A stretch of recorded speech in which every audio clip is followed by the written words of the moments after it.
കഴിഞ്ഞ ദിവസം കേരളത്തിലെ മാധ്യമങ്ങളൊക്കെ തന്നെ ഒരു ദിവസം മുഴുവൻ കൊണ്ടാടിയ ആഘോഷിച്ചൊരു വാർത്തയായിരുന്നു പിണറായി വിജയൻ്റെ മകൾ അദ്ദേഹത്തിൻ്റെ അവർക്കെതിരെ നടത്തിയിട്ടുള്ള റെയ്ഡുകളൊക്കെ തന്നെ. ആ പിണറായി വിജയൻ്റെ മകൾ പിണറായി വിജയനോടൊപ്പമാണ് താമസിക്കുന്നത് എന്നുള്ളത് കൊണ്ട് തന്നെ അദ്ദേഹത്തിൻ്റെ വീട്ടിലാണ് റെയ്ഡ് നടന്നിരുന്നത്. കൂടാതെ അദ്ദേഹത്തിൻ്റെ പിണറായിയിലുള്ള വീട്ടിൽ, അതായത് പാണ്ഡ്യാല ജംഗ്ഷനിലുള്ള വീട്ടിലും കൂടാതെ PM മുഹമ്മദ് റിയാസിൻ്റെ വീട്ടിലുമടക്കം നിരവധി സ്ഥലങ്ങളിൽ റെയ്ഡ് നടന്നിരുന്നു. ഇത് കൂടാതെ CMRL ഓഫീസിലും അതിലെ മാനേജിംഗ് ഡയറക്ടറായിട്ടുള്ള ശശിധരൻ പിള്ളയുടെ ഓഫീസിലും അദ്ദേഹത്തിൻ്റെ മകളുടെ എറണാകുളത്ത് എടപ്പള്ളിയിലുള്ള കളമശ്ശേരിയിലുള്ള വീട്ടിലും ഒക്കെ തന്നെയുള്ള നിരവധി സ്ഥലങ്ങളിൽ 12ഓളം സ്ഥലങ്ങളിൽ റെയ്ഡ് നടത്തിയിരുന്നു. ചില സ്ഥലങ്ങളിലൊക്കെ ഇവർ ചെന്നപ്പോൾ ഓഫീസ് ഉണ്ടായിരുന്നില്ല, അതുകൊണ്ട് അവിടുന്ന് പോവുകയാണ് ചെയ്തിട്ടുള്ളത്. അപ്പോൾ ഈ റെയ്ഡുകളിൽ നമ്മുടെ മാധ്യമങ്ങളുടെ ഭാഷകൾ എന്തായിരുന്നു എന്നുള്ളതാണ് നമ്മളിന്ന് പരിശോധിക്കുന്നത്. ആ റെയ്ഡിക്കെതിരെയുള്ള ആക്രമണം എന്നുള്ളതായിരുന്നു മാധ്യമങ്ങളുടെ ഏറ്റവും ഒടുവിലുള്ള ആഖ്യാനം. കൂടാതെ മുഹമ്മദ് റിയാസിൻ്റെ വീട്ടിൽ നിന്ന് പിടിച്ചെടുത്ത പണമെണ്ണുന്ന മെഷീനെ കുറിച്ചുമുള്ള ആരോപണങ്ങളൊക്കെ തന്നെ തട്ടിമുളിക്കാൻ ചില മാധ്യമങ്ങൾ മറന്നില്ല. അതിനെക്കുറിച്ചാണ് നമ്മളിന്ന് വിശദമായി പരിശോധിക്കുന്നത്. നേരത്തെ ഒരു വീഡിയോയിൽ ഞാൻ പറഞ്ഞതുപോലെ തന്നെ ആദ്യമേ തന്നെ ഏഷ്യാനെറ്റ് ന്യൂസ് തകർത്താടിയ ഒരു സംഭവം എന്ന് പറയുന്നത് ഈ പിണറായി വിജയൻ്റെ വീട്ടിൽ റെയ്ഡ് നടന്നുകൊണ്ടിരിക്കുകയാണ് എന്ന് പറഞ്ഞിരുന്നു. ഏറ്റവും ആദ്യം ഇത് ബ്രേക്ക് ചെയ്തത് ഞങ്ങളാണ് എന്ന് പറഞ്ഞുകൊണ്ടാണ് 24 ന്യൂസ് പുറത്തേക്ക് വന്നിട്ടുള്ളത്. ചില സ്ഥലങ്ങളിൽ 6:30 തന്നെ റെയ്ഡ് തുടങ്ങിയിരുന്നു, ചില സ്ഥലങ്ങളിൽ 7 മണിക്കാണ് തുടങ്ങിയത്. ഒരു 4-5 ഉദ്യോഗസ്ഥർ മാത്രമേ ഓരോ സ്ഥലത്തും റെയ്ഡിന് വേണ്ടി ഉണ്ടായിരുന്നുള്ളൂ. കാരണം അവിടെയൊന്നും ഇതൊന്നും കിട്ടാൻ പോകുന്നില്ലെന്നും വലിയ രേഖകളൊന്നും കണ്ടെത്താനില്ലെന്നും ഒക്കെ അവർക്ക് തന്നെ അറിയാമായിരുന്നു. പക്ഷേ ഇതുകൊണ്ട് ഒരു പുകമറ സൃഷ്ടിക്കുക എന്നുള്ളതാണ് അവർ ഉദ്ദേശിച്ചിരുന്നത്. ആ പണി അത് ഗംഭീരമായി നടന്നു, കാരണം മാധ്യമങ്ങളെല്ലാം തന്നെ ഏറ്റെടുത്തു. അപ്പോൾ ആദ്യമേ തന്നെ അതിൽ അബ്ജോദ് വർഗീസ് പറയുന്നത് പിണറായിയിലുള്ള പാണ്ഡ്യാല ജംഗ്ഷനിലുള്ള സ്ഥലത്തേക്ക് ആളുകളൊന്നും തന്നെ വന്നിട്ടില്ല, വെറും 5-6 ആളുകൾ മാത്രമേ വന്നിട്ടുള്ളൂ. അതുകൊണ്ട് പിണറായി വിജയന് വലിയ സപ്പോർട്ടൊന്നും ഇല്ല എന്ന് തുറന്നു പറഞ്ഞില്ല. പക്ഷേ ഏതാണ്ട് ആ ലെവലിൽ ഉള്ള ഒരു ആഖ്യാനങ്ങളാണ് അബ്ജോദ് വർഗീസൊക്കെ കൊടുത്തുകൊണ്ടിരുന്നത്. അപ്പോൾ അബ്ജോദ് വർഗീസ് ഇത് കൊടുത്തുകൊണ്ടിരിക്കുന്ന സമയത്തിനിടക്ക് ഞാൻ നോക്കുമ്പോൾ മറ്റ് ചാനലുകളിലുമൊക്കെ തന്നെ ഇതേപോലെയുള്ള ഡയലോഗുകൾ നമ്മുടെ മീഡിയ വണ്ണിലും അതുപോലെ തന്നെ ജയ്ഹിന്ദിലൊക്കെ തന്നെ കൊടുത്തിരുന്നു. പക്ഷേ ഏതാണ്ട് 1 മണിക്കൂർ കഴിഞ്ഞപ്പോഴേക്കും ഇവരുടെ എല്ലാവരുടെയും റിപ്പോർട്ടിംഗ് രീതി മാറി. ഇവരെല്ലാം പറയുന്നത് ഈ റെയ്ഡ് തടസ്സപ്പെടുത്താൻ തന്നെ ആളുകൾ ശ്രമിച്ചേക്കുമോ, ആളുകൾ തള്ളിക്കയറുമോ, അകത്തേക്ക് കയറുമോ, അത്തരത്തിൽ വലിയ ഭീകരാന്തരീക്ഷം സൃഷ്ടിച്ചുകൊണ്ടിരിക്കുകയാണ്, ആളുകളൊക്കെ തന്നെ വന്നുകൊണ്ടിരിക്കുകയാണ് എന്ന് പറഞ്ഞുകൊണ്ടാണ് ഏതാണ്ട് ഒരു 8 മണിയായപ്പോൾ ഇവരുടെ എല്ലാ റിപ്പോർട്ടിംഗ് നടത്തിയത്. പക്ഷേ അതിൽ നിന്ന് വ്യത്യസ്തമായി കുറച്ചുകൂടി കഴിഞ്ഞപ്പോൾ 9:30-10 മണിയായപ്പോഴേക്കും പാർട്ടി ഇതാ പാനിക്കായിരിക്കുന്നു, പാർട്ടി മീറ്റിംഗ് വിളിച്ചിരിക്കുന്നു, സെക്രട്ടേറിയറ്റ് അടിയന്തര യോഗം ചേരാൻ വിളിച്ചിരിക്കുന്നു എന്ന് പറഞ്ഞുകൊണ്ടുള്ള പ്രസ്താവനകളൊക്കെ തന്നെ നടത്തുകയും അതിനുശേഷം ഒരു 10-11 മണിയായപ്പോഴേക്കും എന്ന് പറഞ്ഞിട്ടുണ്ടെങ്കിൽ ഏതാണ്ട് അവിടെ നിന്ന് വലിയ നേതാക്കന്മാരൊക്കെ തന്നെ സ്ഥലത്തേക്ക് എത്തി. അതിരാവിലെ തന്നെ P ജയരാജനും അതുപോലെ KK രാഗേഷും ഒക്കെ തന്നെ കണ്ണൂർ പിണറായിയുടെ വീടിൻ്റെ ഫ്രണ്ടിലേക്ക് എത്തിയിരുന്നു. അത് കുറച്ച് കഴിഞ്ഞതിന് ശേഷം ഗോവിന്ദൻ മാസ്റ്ററും അതുപോലെയുള്ള ആളുകളും ശിവൻകുട്ടിയും ഒക്കെ തന്നെ തിരുവനന്തപുരത്തുള്ള വീടിൻ്റെ മുമ്പിലേക്ക് എത്തി അവിടെ തന്നെ റോഡിൽ കുത്തിയിരുന്നുകൊണ്ട് പ്രതിഷേധിക്കുകയും മുദ്രാവാക്യം വിളിക്കുകയും ഒക്കെ തന്നെ ചെയ്തിരുന്നു. മുൻ MLA-മാരായിട്ടുള്ള നിരവധി ആളുകളുമൊക്കെ അതിന് നേതൃത്വം കൊടുത്തു. കടകംപള്ളി സുരേന്ദ്രനും ഒക്കെ തന്നെ നേതൃത്വം കൊടുത്തിരുന്നു എന്നുള്ളത് വാസ്തവമാണ്. അപ്പോൾ പിന്നെ ഇവർക്ക് അത്തരത്തിൽ ഇതൊരു ആക്രമണം ഉണ്ടാകും എന്നൊക്കെ പറയാനുള്ള സാധ്യതകളൊക്കെ തന്നെ വിട്ടുപോയി. ആ വിട്ട് കഴിഞ്ഞതിന് ശേഷം ഏതാണ്ട് ഉച്ചയ്ക്ക് ഒരു 1:30-2 മണിയൊക്കെ ആയപ്പോഴാണ് ചില സാധനങ്ങളുമായിട്ട് ആളുകളൊക്കെ തന്നെ പുറത്തേക്ക് വരുന്നത്. അപ്പോൾ അങ്ങനെ പുറത്തേക്ക് വരുന്നത് കണ്ടപ്പോഴാണ് ഞാൻ നേരത്തെ പറഞ്ഞ സംഭവം ഉണ്ടായത്. മുഹമ്മദ് റിയാസിൻ്റെ വീട്ടിൽ നിന്ന് എന്തോ ഒന്നുമായിട്ട് ആളുകൾ പുറത്തേക്ക് വരുന്നു. ആ പുറത്തേക്ക് വരുമ്പോൾ അതൊരു മറ്റേ നോട്ടെണ്ണുന്ന മെഷീനാണോ അതോ പ്രിൻ്ററാണോ എന്നുള്ളത് അറിയില്ല എന്നുള്ളതാണ് പറഞ്ഞിട്ടുള്ളത്. നിങ്ങളൊന്ന് ആലോചിച്ച് നോക്കണം. PM മുഹമ്മദ് റിയാസിൻ്റെ വീട്ടിൽ നോട്ടെണ്ണുന്ന മെഷീൻ എന്ന് പറഞ്ഞാൽ, നോട്ടെണ്ണുന്ന മെഷീൻ ഉണ്ടായിരുന്ന ഒരു വീടെന്ന് പറയുന്നത് പണ്ട് KM മാണിയുടെ വീടാണ്. അതിനുശേഷം ഈ നോട്ടെണ്ണുന്ന മെഷീൻ എന്നുള്ളത് കൂടി തട്ടി പൊളിക്കുകയാണ് നമ്മുടെ മീഡിയ വണ്ണിൻ്റെ ലേഖകൻ. എന്ന് പറഞ്ഞാൽ അത് വേണമെങ്കിലൊന്ന് ക്രോസ് ചെക്ക് ചെയ്തിട്ട് പറയാം, അല്ലെങ്കിൽ അത് പറയാതിരിക്കാം എന്ന് പറയുന്ന വകതിരിവും വിവേകവും ഒന്നുമില്ലാതെ നേരെ പറയുന്നൊരു വാചകം അതൊരു പക്ഷേ പ്രിൻ്റർ ആയിരിക്കാം, അല്ലെങ്കിൽ പിന്നെ എന്തായിരിക്കാമെന്നാണ്, നോട്ടെണ്ണുന്ന മെഷീൻ ആയിരിക്കാമെന്നുള്ളതാണ്. ഇതിൻ്റെ ദുസ്സൂചന എത്രത്തോളം ഉണ്ട് എന്നുള്ളത് എൻ്റെ പ്രിയപ്പെട്ട പ്രേക്ഷകർ ഒന്ന് ആലോചിച്ച് നോക്കിയാൽ മതി. ഇതൊക്കെ തട്ടിപ്പൊളിച്ചുകൊണ്ട് ഗംഭീരമായിട്ടുള്ള റിപ്പോർട്ടിംഗ് നടന്നുകൊണ്ടിരിക്കുകയായിരുന്നു. അപ്പോൾ ഒരു കാര്യം ആദ്യം ഇവർ പറഞ്ഞു പിന്തുണയില്ലെന്ന് പറഞ്ഞു, പിന്നെ പിന്തുണ കൂടുതലാണെന്ന് പറഞ്ഞു, പിന്നെ ജനം അക്രമാസക്തമാകുമോ തള്ളിക്കയറുമോ എന്ന് പറഞ്ഞു, പിന്നെ വലിയ നേതാക്കന്മാരൊക്കെ വന്നപ്പോഴേക്കും അങ്ങനെയൊന്നും ഉണ്ടാവില്ല, അവരവിടെ പ്രതിഷേധിക്കുള്ളൂ. പക്ഷേ ആളുകൾ, നൂറുകണക്കിന് ആളുകൾ ഒരാഹ്വാനവുമില്ലാതെ അറിഞ്ഞുകൊണ്ട് തന്നെ പാർട്ടി മെമ്പർമാരും പാർട്ടി അനുഭാവികളുമായിട്ടുള്ള ആളുകളൊക്കെ തന്നെ പിണറായി വിജയനെ സപ്പോർട്ട് ചെയ്യാൻ വേണ്ടി എത്തിക്കൊണ്ടിരിക്കുകയാണ് എന്ന് പറയുന്ന കാര്യമൊക്കെ തന്നെ ഉണ്ടായി. അപ്പോൾ അതിനിടയിൽ നമ്മുടെ മീഡിയ വണ്ണൊക്കെ ഇന്ന് കഷ്ടപ്പെട്ടു പോയി. കാരണം എന്ന് വെച്ചാൽ മീഡിയ വൺ ഈ എൻഫോഴ്സ്മെൻറ്റ് ഡയറക്ടറാരെയും അനുകൂലിക്കാൻ പറ്റില്ല, കാരണം ഈ പിണറായി വിജയനെ അനുകൂലിക്കാൻ പറ്റില്ല എന്നുള്ള അവസ്ഥയാണ്. കാരണം ഇ ഡിയൊക്കെ എപ്പോഴാണ് ഈ തങ്ങൾക്കെതിരെ അന്വേഷണം വരുന്നതെന്ന് പേടിച്ചിരിക്കുകയാണ് അവർ. അപ്പോൾ അതുകൊണ്ട് തന്നെ ഒരു തവണ ലൈസൻസ് ക്യാൻസൽ ചെയ്തൊക്കെ തന്നെ നിങ്ങൾക്ക് ഓർമ്മയുണ്ടാവും. അപ്പോൾ അതുകൊണ്ട് എൻഫോഴ്സ്മെൻറ്റ് ഡയറക്ടറേറ്റിനെതിരെ ആഞ്ഞടിച്ചുകൊണ്ടിരിക്കുന്നവരാണ്. അപ്പോൾ അതുകൊണ്ട് യഥാർത്ഥത്തിൽ ഇത് ആകെ ചെകുത്താനും കടലിനും നടുക്ക് എന്ന് പറയുന്ന ഒരവസ്ഥയിലുള്ള റിപ്പോർട്ടിംഗ് ആയിരുന്നു. പക്ഷേ ആ റിപ്പോർട്ടിങ്ങിനിടക്കാണ് നിങ്ങൾ മനസ്സിലാക്കണം, അതായത് നോട്ടൺ എന്ന മെഷീൻ എന്ന് പറയുന്ന ഒരു ചെറിയ പാര കൂടി ഇതിൻ്റെ ഇടയിലോട്ട് അങ്ങോട്ട് തിരികെ കയറ്റിയത് എന്നുള്ളത് പ്രിയപ്പെട്ട ആളുകൾ മനസ്സിലാക്കണം. പിന്നെ ഇതൊക്കെ കഴിഞ്ഞ് ആകെ ഇവരൊക്കെ തന്നെ വിഷണ്ണരായി നിൽക്കുകയായിരുന്നു, ഏഷ്യാനെറ്റും മീഡിയ വണ്ണും ഒക്കെ. അപ്പോഴാണ് പെട്ടെന്നൊരു സംഭവം വീണ് കിട്ടിയത്. കാരണം തിരുവനന്തപുരത്ത് നിന്ന് ബാക്കി എല്ലാ സ്ഥലങ്ങളിൽ നിന്നൊക്കെ തന്നെ എൻഫോഴ്സ്മെൻറ്റ് ഡയറക്ടറേറ്റിൽ ഉദ്യോഗസ്ഥരൊക്കെ തന്നെ പോയി. പക്ഷേ ആളുകൾ വലിയ വികാരഭരിതരായിരുന്നു. പോലീസൊക്കെ തന്നെ ആകെ നാണം കിട്ടും. കാരണം പോലീസ് ഇതൊന്നും അറിഞ്ഞിട്ടില്ല, സ്പെഷ്യൽ ബ്രാഞ്ച് അറിഞ്ഞിട്ടില്ല, രഹസ്യാന്വേഷണ ഏജൻസികളൊന്നും അറിഞ്ഞിട്ടില്ല. ഇവർ എൻഫോഴ്സ്മെൻറ്റ് ഡയറക്ടറേറ്റ് ഇതൊക്കെ തുടങ്ങി മാധ്യമങ്ങളൊക്കെ അറിഞ്ഞ് ലാസ്റ്റ് മാധ്യമങ്ങളിൽ നിന്ന് കണ്ടിട്ടാണ് പോലീസൊക്കെ തന്നെ ഈ കാര്യം അറിഞ്ഞ് പതുക്കെ രംഗത്തേക്കൊക്കെ എത്തുന്നത്. അതുകൂടാതെ പോലീസിന് ഇവർക്ക് സംരക്ഷണം ഒരുക്കാനും പറ്റിയില്ല. കാരണം തിരുവനന്തപുരത്ത് നിന്ന് ഇറങ്ങിക്കഴിഞ്ഞപ്പോൾ ഒരു ചില്ലിൽ ഈ പറയുന്ന പോലെ ഒരു 2 വണ്ടികളും കൊണ്ട് പുറത്തേക്ക് വരികയാണ്. ആ വണ്ടികൾ വരുമ്പോൾ അത്രത്തോളം വളരെ വൈകാരികമായി നിൽക്കുന്ന ഒരു ജനക്കൂട്ടത്തിനിടക്കോട്ട് വണ്ടി ഓടിച്ച് വിടരുത് എന്നുള്ള സാമാന്യ ബോധമെങ്കിലും ഉണ്ടാകണ്ടേ. പക്ഷേ അതുണ്ടാവാതെ നേരെ വണ്ടി ഓടിച്ചുകൊണ്ട് ഫ്രണ്ടിലേക്ക് വന്ന് വൈകാരികമായി ചെയ്യാൻ പാടില്ലാത്തതാണ്. പക്ഷേ 2 പേർ ഏതാനും ചില ആളുകൾ ആ വണ്ടികളുടെ ചില്ല് അടിച്ച് പൊട്ടിച്ചു എന്നുള്ളതൊരു യാഥാർത്ഥ്യമാണ്. സ്ത്രീകളടക്കമുള്ള വനിതാ ജീവനക്കാരടക്കം അതിനകത്തുണ്ടായിരുന്നു എന്നുള്ളത് വാസ്തവമാണ്. ഞാനതിനെ ന്യായീകരിക്കുന്നില്ല. പക്ഷേ ഒരു പ്രധാനപ്പെട്ട കാര്യം പറയാതെ പോകാൻ വയ്യ. അത് ഈ പറയുന്ന പോലെ അക്രമം എന്ന് വിളിക്കുന്നവർ ഒരു കാര്യം കൂടി മനസ്സിലാക്കണം.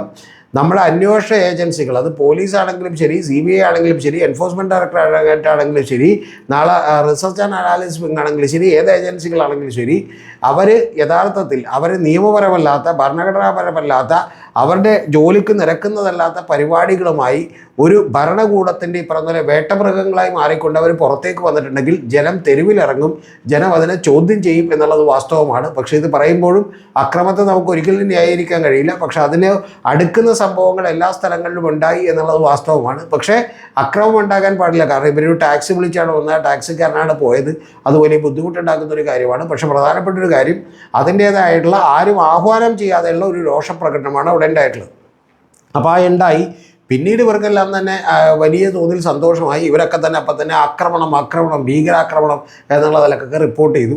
ഭാഗ്യത്തിന് കൂടുതലൊന്നും ആളുകൾ പറയാനുള്ള ഒരു അവസരം ഉണ്ടായില്ല. ഈ ക്യാമറയിൽ കണ്ട് കേടാകെ ഗ്ലാസ് മാത്രമേ പൊട്ടിയുള്ളൂ. ആർക്കും തന്നെ വലിയ അപകടമൊന്നും പറ്റിയില്ല. അതുകൊണ്ട് അതൊരു അക്രമം തന്നെയാണ്, ഉണ്ടാക്കാൻ പാടില്ലാത്തതാണ്. പക്ഷേ അത്തരം കൊണ്ട് അവസാനിപ്പിച്ചു. പക്ഷേ അതിന് ശേഷം പിന്നീട് കണ്ടത് വീണ്ടും ഒരു 2 മണിക്കൂർ കൂടി വലിയ ചാകരയായിരുന്നു. അതിൻ്റെ പ്രധാനപ്പെട്ട കാര്യം, ഈ അക്രമം നടത്തിയിട്ടുള്ള ആളുകളൊക്കെ തന്നെ പാളയം ഏരിയ കമ്മിറ്റി ഓഫീസിലേക്ക് കയറിപ്പോയിരുന്നു. അപ്പോൾ ഏരിയ കമ്മിറ്റി ഓഫീസിനകത്ത് കയറി ഞങ്ങൾ പിടിക്കും എന്നുള്ളൊരു സ്റ്റാൻഡിലായിരുന്നു പുതിയ ഡെപ്യൂട്ടി സൂപ്രണ്ട് ഓഫ് പോലീസിനെ പോലെയുള്ള ആളുകളൊക്കെ തന്നെ. പക്ഷേ അത് നടക്കില്ല എന്ന് പറഞ്ഞുകൊണ്ട് സമ്പത്ത് മുതൽ കടകംപള്ളി സുരേന്ദ്രൻ മുതൽ വി ശിവൻകുട്ടി വരെയുള്ള നിരവധി ആളുകൾ ഏരിയ കമ്മിറ്റി ഓഫീസിൻ്റെ ഫ്രണ്ടിലെത്തി. അവരും ഈ പറയുന്ന പോലെ ആളുകൾ കൂടിക്കൊണ്ടിരുന്നു, മനുഷ്യ കവചം തീർത്തു. കൂടാതെ കൂടുതൽ പോലീസ് വണ്ടിക്കാരും ഒക്കെ തന്നെ എത്തി. അപ്പോൾ ഇതാ പോലീസ് ഈ കാണിക്കുന്നത് ശരിയല്ല, ഈ കാണിക്കുന്നത് മര്യാദകേടാണെന്നൊക്കെ പറഞ്ഞുകൊണ്ടുള്ള റിപ്പോർട്ടിംഗ് തുടങ്ങി. ലാസ്റ്റ് ഏറ്റവും ഒടുവിൽ ക്രമസമാധാന പാലന ചുമതലയുള്ള ADGP ആയിട്ടുള്ള DGP കഴിഞ്ഞാൽ തൊട്ട് 2ാം സ്ഥാനക്കാരനായിട്ടുള്ള H. വെങ്കടേഷ് തന്നെ സ്ഥലത്തെത്തുകയും നിമിഷ നേരം കൊണ്ട് ആ പ്രശ്നം പരിഹരിക്കുകയും ചെയ്തു. ആ പ്രശ്നം പരിഹരിച്ചത് ഇവരെ എല്ലാം ഇറക്കിയിട്ട്, അത് സത്യമാണ്. ഇവർ പാളയം ഏരിയ കമ്മിറ്റി ഓഫീസിനകത്തുണ്ടായിരുന്നു. ഇവരെ ഏരിയ കമ്മിറ്റി ഓഫീസിൽ നിന്ന് പിടിച്ചു എന്നുള്ള രേഖ വരുത്താതിരിക്കാൻ ഇവരെ കൃത്യമായിട്ട് ഇറക്കി കൊടുക്കുകയും ഒരു 100 മീറ്റർ അപ്പുറമുള്ള സ്ഥലത്ത് വെച്ച് പോലീസ് കസ്റ്റഡിയിലെടുക്കുകയും ചെയ്തു. പക്ഷേ പോലീസ് എവിടെ വെച്ചാണ് കസ്റ്റഡിയിലെടുത്തത് എന്ന് പോലും പറഞ്ഞില്ല. പകരം H. വെങ്കടേഷ് പറഞ്ഞത് ഇതിൽ ഏതാനും ചില ആളുകളെ ഇപ്പോൾ അറസ്റ്റ് ചെയ്തിട്ടുണ്ട്, നമുക്ക് അറസ്റ്റ് ചെയ്താൽ പോരെ, അല്ലാതെ ഓഫീസിൽ കയറണമൊന്നും ഇല്ലല്ലോ എന്ന് പറഞ്ഞു. പിന്നീട് നേരെ നമ്മുടെ പ്രോ സംഘപരിവാർ യൂട്യൂബ് ചാനലുകളൊക്കെ തന്നെ ചാടി എണീക്കുകയും അവരൊക്കെ തന്നെ ഈ പറയുന്ന CPM ഗുണ്ടകളുടെ ആക്രമണങ്ങളെക്കുറിച്ചുള്ള തോരാതെയുള്ള കണ്ണുനീർ പൊഴിക്കുകയും ചെയ്തു എന്നുള്ളതാണ് വാസ്തവം. അപ്പോൾ ഇത്തരത്തിലുള്ള രസകരമായിട്ടുള്ള സംഭവങ്ങളാണ് ഉണ്ടായിട്ടുള്ളത്. പിന്നെ EDക്കെതിരെ ആക്രമണം നടത്തിയത് എങ്ങനെയാണ്, ആക്രമണം നടത്തിയവർ പെടും, അവർ വലിയ ബുദ്ധിമുട്ടിലായി പോവും, വലിയ പ്രശ്നത്തിലായി പോവും, അവരിനി രക്ഷയില്ല എന്നൊക്കെ പറഞ്ഞുകൊണ്ടുള്ള കുടുംബം വിൽക്കേണ്ടി വരും എന്നൊക്കെ പറഞ്ഞുകൊണ്ടുള്ള വലിയ ഒരു മാധ്യമ നരേറ്റീവ് ഇപ്പോഴും അറിയാതെ ബിൽഡ് ചെയ്തുകൊണ്ടിരിക്കുകയാണ് എന്നുള്ളതാണ് വാസ്തവം. പക്ഷേ ഇതിനിടയിൽ ഞാൻ മീഡിയ വണ്ണിനോട് ചോദിക്കുന്ന ഒരു പ്രസക്തമായ ചോദ്യം, ആ നോട്ടണൽ മെഷീൻ ആരെടുത്തുകൊണ്ട് പോയി, ഇനി EDക്ക് എന്താണ് അതുകൊണ്ട് പ്രയോജനം എന്നുള്ളത് മാത്രമാണ് എനിക്ക് ചോദിക്കാനുള്ളത്. അത്തരം ചില തമാശകൾ ഇനിയും മീഡിയ വണ്ണിൽ നിന്ന് പ്രതീക്ഷിക്കുന്നു. ഇരുട്ടത്തിരുന്ന് ചർച്ച ചെയ്യുകയും വെളിച്ചത്തിരുന്ന് ഊണ് കഴിക്കുകയും ചെയ്യുന്ന പ്രിയപ്പെട്ട സി ദാവീദും നിഷാദ് റാവുത്തരും അതുപോലെ തന്നെ നമ്മുടെ അജീംസുമൊക്കെ ഈ പണി തുടരട്ടെ എന്നുള്ളതാണ് പറയുന്നത്. കൂടാതെ നിഷാദ് റാവുത്തറൊക്കെ ഇരുന്ന് കഴിഞ്ഞ ദിവസം പറയുന്നൊരു ചർച്ച കേട്ട് ഞാൻ ചിരിച്ച് മണ്ണ് കപ്പിപ്പോയി. അതും കൂടി നിങ്ങളോട് പങ്കുവെക്കാം. നിഷാദ് റാവുത്തർ പറയുന്നത് ഈ പറയുന്ന ജാതിപ്പേരൊക്കെ കൂടെ ചേർക്കുന്നത് വളരെ ശരികേടാണ്, മര്യാദയല്ല എന്നുള്ളതാണ്. എന്ന് പറഞ്ഞിട്ട് നിഷാദ് എഴുതി കാണിക്കുന്നത് നിഷാദ് റാവുത്തർ എന്നുള്ളതാണ്. അപ്പോൾ ആ റാവുത്തർ എന്താണെന്നൊന്ന് വിശദീകരിച്ചാൽ കൊള്ളാം എന്ന് മാത്രമേ ഞാൻ പറയുന്നുള്ളൂ. മറ്റ് താങ്കളുടെ ബന്ധുക്കളുടെ കാര്യത്തിലേക്കൊന്നും ഞാൻ പോകുന്നില്ല. അതൊക്കെ അവരവരുടെ ഓരോരുത്തരുടെയും വ്യക്തിപരമായ കാര്യമായതുകൊണ്ട് പോകുന്നില്ല. പക്ഷേ പ്രിയപ്പെട്ട നിഷാദ് ഇതുകൂടി ഒന്ന് വിശദീകരിക്കണമേ എന്ന് വളരെ താഴ്മയായി ജമാഅത്തെ ഇസ്ലാമിയുടെ സന്ദേശവാഹകരായിട്ടുള്ള നിഷാദ് റാവുത്തറോടും അജിംസിനോടും അതുപോലെ തന്നെ പ്രിയപ്പെട്ട സി ദാവീദ് സാഹിബിനോടും ഞാൻ അഭ്യർത്ഥിക്കുന്നു. ഇതിനെക്കുറിച്ച് കൂടി ഈ നിഷാദ് റാവുത്തറിൻ്റെ റാവുത്തർ എന്താണ് എന്ന് പറഞ്ഞുകൊണ്ട് ഒരു ചർച്ച വെച്ചാൽ കുറച്ചുകൂടി നന്നായിരിക്കും. ഇത് ടോപ്പിക്ക് കഴിഞ്ഞു. ഇനി കേൾക്കാൻ താല്പര്യമുള്ളവർ കേട്ടാൽ മതി. ഇത് നമ്മുടെ മറ്റൊരു ചാനലിനെ കുറിച്ചാണ്. നമ്മൾ വേറൊരു ചാനൽ കൂടി സ്റ്റാർട്ട് ചെയ്തിട്ടുണ്ട്. അതിൻ്റെ പേര് പൊതുബോധത്തിനും അപ്പുറം രതീഷ് ചക്രപാണിയോടൊപ്പം എന്നുള്ളതാണ് മലയാളത്തിൽ പറഞ്ഞതിലുള്ളത്. പക്ഷേ അതിൻ്റെ പേര് ഇംഗ്ലീഷിലാണ്. അത് BCC വിത്ത് രതീഷ് ചക്രപാണി എന്നാണ്. ബിയോണ്ട് കോമൺ കോൺഷ്യസ്നസ്, പൊതുബോധത്തിനും അപ്പുറം എന്ന് തന്നെയാണ് അർത്ഥം. വിത്ത് രതീഷ് ചക്രപാണി എന്നാണ് അതിൻ്റെ അർത്ഥം എന്ന് പറയുന്നത്. അപ്പോൾ അതിൽ നമ്മളിപ്പോൾ ഒരു വലിയ പോഡ്കാസ്റ്റ് ഇട്ടിട്ടുണ്ട്, 1 മണിക്കൂർ 42 മിനിറ്റുള്ള. ആ പോഡ്കാസ്റ്റ് ജനങ്ങളൊക്കെ തന്നെ ഏറ്റെടുത്തതിൽ വലിയ സന്തോഷം. ഏതാണ്ട് 10,000-ത്തിനടുത്ത ആളുകൾ ഇപ്പോൾ അത് കണ്ടു കഴിഞ്ഞു. അതിൽ ആകെ 40-45ഓളം വരുന്ന സബ്സ്ക്രൈബേഴ്സേ ഉണ്ടായുള്ളൂ എന്നുള്ളത് നമ്മൾ ആലോചിക്കണം. ഒരു തരത്തിലുള്ള പ്രൊമോഷനോ അല്ലെങ്കിൽ മറ്റേതെങ്കിലും തരത്തിലുള്ള ഒരു കാര്യവും ചെയ്യാതെ തന്നെയാണ് നമ്മൾ യഥാർത്ഥത്തിൽ അതിൻ്റെ റീൽസ് പോലും കട്ട് ചെയ്ത് വിട്ടിട്ടില്ല. പക്ഷേ അതൊന്നും ചെയ്യാതെ തന്നെയാണ് ഇത്രയും പേർ അത് ഏറ്റെടുത്തത്. വലിയ സന്തോഷം. ആ ടോപ്പിക്ക് ഡിസ്കസ് ചെയ്യുന്നത് കാണാത്തവർ ഉറപ്പായിട്ടും കാണണം. ഡിസ്കസ് ചെയ്യുന്നത് 2021 അധികാരത്തിലേക്ക് എത്തിയിട്ടുള്ള പിണറായി വിജയനെ, അന്ന് അദ്ദേഹം കരുതൽ മുഖ്യമന്ത്രിയും അതുപോലെ തന്നെ ക്യാപ്റ്റനും ഒക്കെ ആയിരുന്നു. അദ്ദേഹത്തിൻ്റെ ഇമേജ് എങ്ങനെയാണ് തകർത്തത് എന്നും അദ്ദേഹത്തെ എങ്ങനെയാണ് 2026 വലിയ തോൽവിയിലേക്ക് എത്തിച്ചത് എന്നും അതിന് പിന്നിൽ നടത്തിയിട്ടുള്ള രാഷ്ട്രീയ മാധ്യമ ഗൂഢാലോചനകളെക്കുറിച്ചുമൊക്കെ മറ്റാരും പറയാത്ത നിരവധി കാര്യങ്ങളാണ് അതിനകത്ത് പറഞ്ഞിട്ടുള്ളത്. പ്രിയപ്പെട്ട പ്രേക്ഷകർ അത് കേൾക്കണം. നിങ്ങൾ ഏത് പാർട്ടിയിൽ വിശ്വസിക്കുന്നവരാണെങ്കിലും നിഷ്പക്ഷരാണെങ്കിലും. കാരണം ഇത്തരത്തിലുള്ള പൊതുബോധങ്ങളുടെ അപനിർമ്മിതികൾ ഇപ്പം നമ്മുടെ നാട്ടിൽ സാധ്യമാണ്, ഏത് രാഷ്ട്രീയ പാർട്ടികൾ വിചാരിച്ചാലും എന്നുള്ളതാണ് വാസ്തവം. അപ്പോൾ അതിൻ്റെ ഡീറ്റെയിൽസൊക്കെ തന്നെ അതിനകത്തുണ്ട്. അത് കാണും എന്നാണ് പ്രതീക്ഷിക്കുന്നത്. കൂടാതെ ഇത്തരത്തിലുള്ള 2-3 പോഡ്കാസ്റ്റുകളെങ്കിലും ഒരു മാസം ചെയ്യണം എന്നാണ് വിചാരിക്കുന്നത്. പലപ്പോഴും ഒരു പൊതുബോധം നിർമ്മിക്കാൻ വേണ്ടി ഇവിടുത്തെ മാധ്യമങ്ങളും അതുപോലെ തന്നെ പത്രങ്ങളും കൂടാതെ സോഷ്യൽ മീഡിയയും ഒക്കെ അവരവരുടെ താല്പര്യങ്ങൾ വെച്ച് പണിയെടുത്തുകൊണ്ടിരിക്കുകയാണ്. നമുക്ക് അത്തരത്തിലുള്ള താല്പര്യങ്ങളൊന്നുമില്ല. നമ്മൾ സത്യം വിളിച്ചു പറയും എന്നാണ് എനിക്ക് നിങ്ങളോട് പറയാനുള്ളത്. അത് ആർക്കെതിരെയാണെങ്കിലും, ചിലപ്പോൾ നിങ്ങൾക്ക് ഇഷ്ടപ്പെട്ട പാർട്ടികൾക്കെതിരെയാണെങ്കിലും നമ്മൾ പറഞ്ഞേക്കാം. അപ്പോൾ അതുകൊണ്ട് തന്നെ തീർച്ചയായിട്ടും നിങ്ങൾ ആ ചാനൽ കൂടി കാണണം എന്ന് ഞാൻ ആവശ്യപ്പെടുന്നു. നിങ്ങളുടെ സപ്പോർട്ടും വളരെ ആവശ്യമുണ്ട്. ആ സപ്പോർട്ട് ചെയ്യാൻ നിങ്ങൾക്ക് മെമ്പർഷിപ്പ് എടുത്തുകൊണ്ട് നമ്മളെ സപ്പോർട്ട് ചെയ്യാം. ലെവൽ 1 മുതൽ ലെവൽ 6 വരെയുള്ള ചെറിയ ചെറിയ എമൗണ്ടുകളുണ്ട്. അതിലേതെങ്കിലും എടുത്തുകൊണ്ട് നിങ്ങൾക്ക് സപ്പോർട്ട് ചെയ്യാം. അങ്ങനെ സപ്പോർട്ട് ചെയ്താൽ അത് നമുക്ക് വലിയ മുന്നോട്ട് പോകാനുള്ള വലിയ ഊർജ്ജമായിരിക്കും എന്നുള്ളത് പറഞ്ഞുകൊണ്ട് ഈ പോഡ്കാസ്റ്റുകളൊക്കെ തന്നെ വലിയ ചിലവേറിയതാണ്. അപ്പോൾ അത് എടുക്കണമെങ്കിലൊക്കെ തന്നെ നിങ്ങളുടെ ഈ സപ്പോർട്ട് ആവശ്യമുണ്ട്. കൂടാതെ പ്രധാനപ്പെട്ടൊരു കാര്യം എന്ന് പറയുന്നത്, ഇനി അതല്ലെങ്കിൽ നമ്മളുടെ അക്കൗണ്ട് നമ്പറും ഗൂഗിൾ പേ നമ്പറും ഒക്കെ കൂടി അതിനകത്ത് കൊടുത്തിട്ടുണ്ട്. അതിലും നിങ്ങൾക്ക് സപ്പോർട്ട് ചെയ്യാവുന്നതാണ്. ഇനി ഏറ്റവും പ്രധാനപ്പെട്ടൊരു കാര്യം, ഇതൊന്നും ചെയ്യാത്തവർ പോലും നമ്മുടെ വീഡിയോകൾ കണ്ടുകൊണ്ട് താഴെ അഭിപ്രായങ്ങൾ രേഖപ്പെടുത്തിക്കൊണ്ട് നമുക്ക് ഊർജ്ജം നൽകണമെന്നാണ്. അത് വിമർശനങ്ങളായാലും നമ്മൾ വലിയ റൈറ്റ് സെൻസിൽ തന്നെ എടുക്കും. കൂടാതെ ഏതെങ്കിലും ടോപ്പിക്കുകൾ നിങ്ങൾക്ക് അറിയണം എന്നുണ്ടെങ്കിലൊക്കെ തന്നെ നിങ്ങൾക്ക് കമൻറ്റ് ചെയ്യാവുന്നതാണ്. അപ്പോൾ നമ്മുടെ പുതിയ ചാനലിൻ്റെ പേര് കൂടി മറന്നു പോകണ്ട.